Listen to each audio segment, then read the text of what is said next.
Hello भावांनो, welcome to my channel Big Bytes here. तर आजच्या दिवसाची सुरुवात तुम्हाला माहिती आहे, आज दिवाळी पहाटे. तर आम्ही लवकर अभ्यंग स्नान करून गेलो फडकेला. तर हे आमच्या इकडचं गणेश मंदिर जे खूप जुनं आहे. हा माझा भाऊ एक चांगलीशी पाठी अशी घेऊन मी डोंबिवलीकर असल्याचा अभिमान आहे मला ह्याचा. त्याच्यानंतर हा शो होता, तर खूप मजा आली या शोला पण.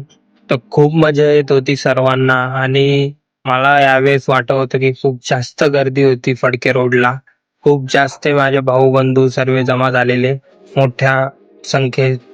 आणि हा जो डान्स परफॉर्मन्स होता आणि हा जो लाईव्ह शो होता, हा पण सर्वांना खूप आवडत होता. खूप सर्वजण नाचत होते, एन्जॉय करत होते. आणि त्याच प्रकारेने दिवाळी पहाट खूप सुंदर जात होती माझी पण. तर हा माझा अजून एक भाऊ. त्याच्यानंतर तुम्ही बघू शकता गर्दी किती आहे. आणि समोर हा जो स्टेज आहे, इकडे डान्स परफॉर्मन्स झालेले आहेत. त्याच्यानंतर ढोल ताशा पथकांचे शो सुद्धा झालेला आहे. त्याच्यानंतर मी घरी आलो, माझी मम्मी पुरणाची पोळी बनवत होती, तर ती खाल्ली. सो बाय बाय, भेटूया नेक्स्ट व्हिडिओ मध्ये.